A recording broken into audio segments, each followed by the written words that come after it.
Actor મને ધર્મેન્દ્ર ગમે છે. પછી બીજે દિવસ ફરવા ગયા ને તો મને કહે મારું પ્રિય ફૂલ શું છે? તો ભાઈ મને ખબર હું તો ભૂલી ગયો. પછી કે મારો પ્રિય એક્ટર કોણ? તમે દેવાનંદ? તો કે ના મેં તને ધર્મેન્દ્ર કહ્યું.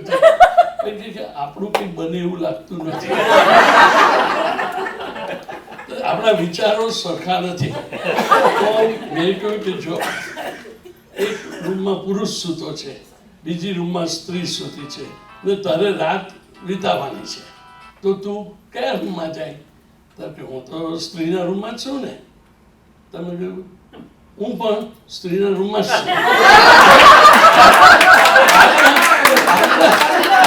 આપણા વિચારો સરખા